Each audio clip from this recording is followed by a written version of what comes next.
Hi, welcome to Tea Time at the Movies. I'm your host, Tea Time. Great to be here with you guys. Glad you're here for a new episode here. Watched 3 movies over the weekend. Got Bone Lake, the new horror thriller, Eleanor the Great, the new drama comedy, well, Holocaust movie, Holocaust survivor movie. Guess that's its own category. And Dead of Winter, thriller. Uh, so let's get right into it. Glad you guys are here with me. Welcome to the show. Banners up, banner. Let's get right to the reviews. Bone Lake. I saw this one today. I saw it at the AMC Scream Unseen. Didn't know what we were watching here at the Scream Unseen. Turns out it was Bone Lake. Comes out this weekend. Rated R, an hour 34 minutes. Perfect length for this movie. The new horror thriller, like I said, AMC's on screen. It comes from director Mercedes Bryce Morgan. Didn't recognize any of her credits. Maybe it's her debut, but maybe not. From writers Joshua Friedlander and Adele Lim. The plot, pretty straightforward. A couple, Sage and Diego, go on vacations at a secluded Airbnb style type mansion. But when they get there, there's another couple that shows up that claims that they also booked the mansion for the weekend. Sort of a mix-up. They each booked it on different websites, apparently. But after they agree to share the mansion, it's so big, right? For the weekend, Sage and Diego find themselves in a game of sex, lies, and manipulation, and ultimately a game of survival. Pretty good horror action thriller here. This was definitely a T go see. Bone Lake, pretty good. Pretty action. Moves, like I said, hour and a half, 90 minutes. Wasn't too long. The cast, Maddie Hassan plays Sage. She and Marco Pegosi plays Diego. They're a couple. They're the ones that first arrive at the mansion. And then Andra Narita plays Cinnamon, or Sin as she's called in the movie, short for Cinnamon. And Alex Rowe plays Will. Those two are a couple as well. They're the ones that show up second. This movie was shot well, shot good horror. Sounded great. There was good, score sound in the background to really up the suspense and horror of the movie. Good jump scares. They didn't overuse it as some cheap horror movies do. This wasn't like that. This built up the horror, built up the tension. A couple jump scares, not too many though. Good performances overall. All 4 of the characters were good performances. I mean, I was looking back. I don't recognize any of these guys. I mean, I saw some of their credits, but I don't recognize too many.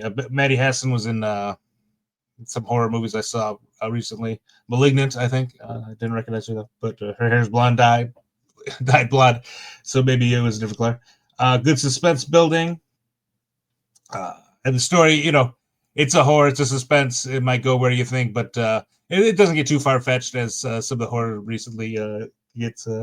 Last week, what was it? Strangers Part 2. This was much better than that.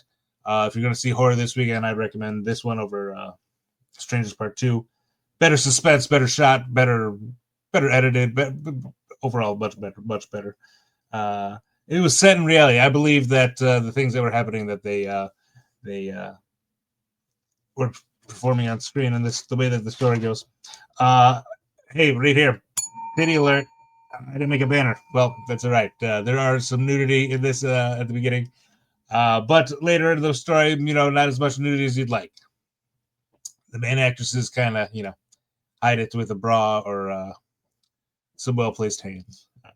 Hate to see it, but still, Tigo see even that you don't see the main characters naked. Not that that's everything, but in horror, you'd think that there's some nudity, so that's essential. They give us a taste. Good directing in this. Give credit to Mercedes Bryce Morgan.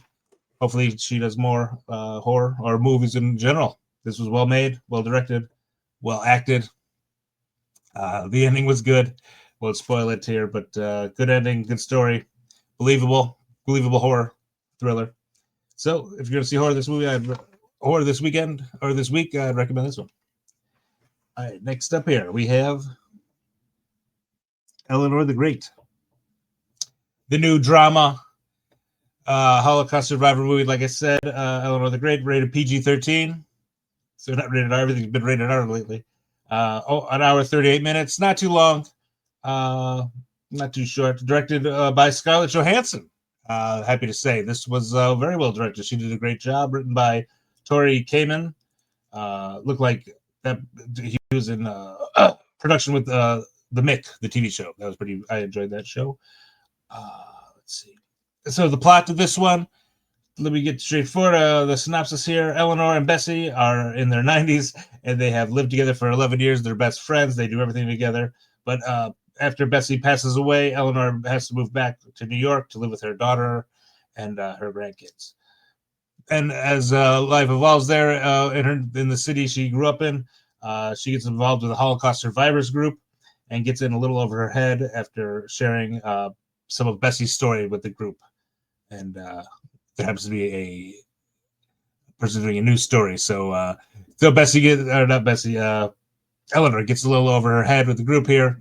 And that's the story of the movie. This was, let me see here, the cast.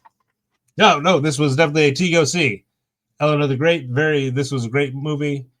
Great Holocaust, survivor tale mingled in with some other story elements. This was definitely Oscar worthy, I think. Let me get to the cast. Speaking of Oscars, not just like acting, maybe directed by ScarJo. Definitely, probably. June Squibb plays Eleanor, the main character. Rita Zohar plays Bessie, her best friend at the beginning, the Holocaust survivor. Chiwetel Ejiofor plays Roger. His daughter in the movie is played by Erin Kellyman. Her name is Nina in the film. And Jessica Hesh plays Lisa, the daughter of June Squibb's character, Eleanor. This was a well-paced movie. The acting was great all around. Even the supporting roles were great. Jessica Hesh was good. I like her. She's a good actress. And Erin Kellyman, let me give it up for her. She was great in this. And so was Chiwetel Ejiofor. He's always good. Back from Firefly or with the movie that came out of that. I remember him from back then. He's great in everything. Great in this. The daughter, Erin Kellyman, pretty bad in some of the last stuff I've seen her in, especially the Marvel stuff. But when the stakes are as low as she's a college student doing a newspaper article on a Holocaust survivor, very believable, very well grounded. She was good in it. Bessie, there was good use of flashbacks where Bessie was telling her story of surviving the Holocaust, or the story of her story of back then. Made sense. The story, the way it was told, the way it unfolded made sense. Everything with the family, the daughter, the grandchildren. Very well told story. Everything was wrapped up in a nice, neat bow for this one. And also a tearjerker alert. Boom. P doesn't always stand for titties, you people thinking I'm a pervert. Stands for tearjerker too. This was definitely a tearjerker. Not just the Holocaust story, which, very sad, but also Roger. Chiwetel Ejiofor. He was very great. He gave a great speech during one of the newscasts about family things. His daughter, loss of a wife. That was very tearjerker as well. Get some napkins before you go into the theater. If you see this, you're going to be crying by the end. A good senior story. You don't always get movies about seniors or the Brady for 8, 80 for 65 for Brady or whatever that came out a couple years ago, where the four ladies love Tom Brady. This was more grounded. There were some funny moments, high drama.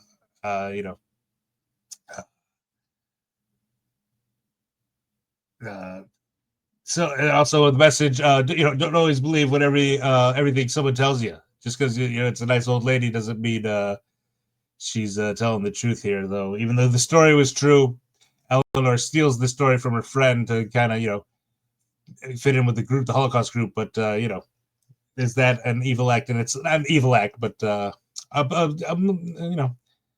act in itself, a malicious way. Eleanor didn't seem malicious, but making up she's from Iowa. She was not from Europe. She didn't survive the Holocaust. She heard her friend tell her the story. So I think back to probably the best line in Ocean's 12. The only good thing about that movie was that Matt Damon's mom was like interviewing him or one of the people after they get caught, and she goes, and so you'll be in jail. Some people will be telling your stories. What's use of a good story if it's not told, or something like that. That always stuck with me. So, kind of delves into that a little bit idea. And not that Eleanor's evil or anything or malintentioned, but she gets caught in her lies. But then, the way the story ends, I won't spoil it. But it's a Holocaust survivor movie, so just be prepared for some heavy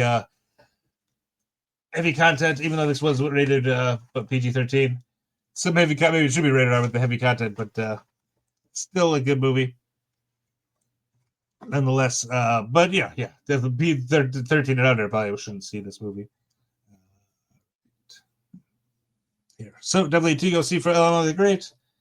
And it was shot fine. It wasn't anything out of the ordinary, and the score, the music in the background was fine. Nothing too fancy. You don't notice it at all. So it was, not that it was shot fancifully or anything. It's pretty straightforward. But go see this if you want drama, Holocaust survivor movie. Great performance. Like I said, maybe Oscar nominees. So you might have to watch it if you're into the Oscars and just awards in general. ScarJo and June Squibb. I'm sure she'll be nominated. All right, last up here for you guys, I have The Dead of Winter, the new action thriller, starring Emma Thompson.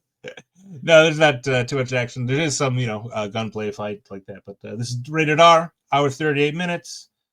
Directed by Brian Kirk. It looked like he did some Game of Thrones stuff. Written by Nicholas Jacobson Larson and Dalton Lieb. Didn't recognize any of their credits. But the plot of this one, Barr, played by Emma Thompson, it goes on a ice fishing trip up north in Minnesota, I believe, where it gets pretty heavy storm, blizzard type style. So she has to pull over to a house and ask for directions to the lake that she's going to, where she kind of encounters a kidnapping in progress, where there's like a girl tied up in the basement, and she kind of gets involved in that plot line. That's all in the trailer, but this story takes it from there. She's trying to free the girl. She can't leave. She couldn't leave that in her conscience, and but the woman and the man who have kidnapped the girl, they have guns. Then they are willing to kill to protect the person they kidnapped. So this was Go See. This was a good movie. Good thriller. Cast Emma Thompson, like I said, she plays Barb. Judy Greer, she's labeled as the Purple Lady. I didn't catch a name. I looked it up on IMDb. And Mark Menchaca plays the camo jacket. They're married. Judy Greer and Mark. They're the ones that kidnapped the girl. I didn't recognize who the girl was. I forgot to write down her name. But this was Go See, like I said. This was good action, or not good thriller. I guess kidnapping story. Also, a love story. Emma Thompson's husband has recently passed, and they used to go fishing up in this lake, so that's why she's going back there this one last time. This movie made me freezing. This was a cold movie. Bring a jacket, bring a sweatshirt if you go see this movie. The Mark character, he gets pretty cold in this. He gets hypothermia, and can't warm him up, and he's just freezing. I was so cold just watching this movie. Just be prepared. Emma had a great Midwest accent, that Minnesota accent, over by there. But unfortunately, Judy Greer gave up on the Midwest accent mid-movie, but pretty much after the first scene. She just goes back to her natural accent. Not the worst, but just don't do it from the beginning then. But Mark, he was great. He's a great actor. He's been in a bunch of stuff. I can't think of he was in a TV show on Netflix recently with. He's just a good actor. I love to see him in more stuff. This was set in reality, based in reality. You got the story, as maybe a little far-fetched as it could have been, or as it may seem. You still believe it. and the events that happen, pretty believable with the gunplay, the murder, how they fight each other. Very believable in this, set in reality, like I said. Not too much action, but there is fighting, as you can imagine a kidnapping movie might have. Great scenery. This was shot, I don't know, in Minnesota, but it was shot like on a frozen lake. That looked authentic to me. And just, winter, cold up in Minnesota, or I don't know where they shot, maybe in Canada, I don't know. But looked great. The scenery was great. Great cabin that they shot it in, too. That looked pretty cool. Emma Thompson's story where her and her husband, between her and her husband, kind of in flashbacks, was a sweet story. They show a bunch of flashbacks of her and her husband when they're in the lake, when they're, young and in love and getting married, things like that, for a little character building, which was very good. And like I said, it does go a little too far-fetched in the last 15 minutes. I won't spoil anything for you guys, but that didn't have made it a horrible movie. They had to finish it somehow, and that led to the end, which was pretty good. I enjoyed the ending of this. And just a good crazed person story. Judy Greer, I love her. She's a good actress. Comedy, drama, she can do it all. I believe her in this as a crazed woman. I won't spoil her motivations in the movie, but she's just a crazed, out of control woman that's doing anything to survive. So this was definitely T go see. As for just a thriller, if you're looking for a good drama thriller, kidnapping movie, this doesn't get too gruesome. Oh, I forgot to say about Bone Lake. Little gruesome at the end. There's some gruesome at the climax, but that's probably why it was rated R. Pretty gruesome stuff, but not too much. They leave it for the ending. Eleanor the Great had no gruesome. There's PG-13 safe. Good stories of that. And then in this, Dead of Winter, good love story, even though the husband's dead, but they tell the good flashbacks, things like that. So that's what I saw for you guys. And last week, forget what I saw, but Bone Lake, go see. Eleanor the Great, go see. Dead of Winter, go see. These were all pretty safe, good movies. The stories made sense. They weren't too stupid or anything like that. So that's all I have for you guys this week. Thanks for tuning in. Appreciate all my viewers, not just my subscribers, but thanks for subscribing. Like and subscribe. If you guys see these movies and you disagree with me or agree, comment. Let me know. I'll comment on the comment either way. But remember that the T stands for truth, and that's a guarantee. See you guys next time.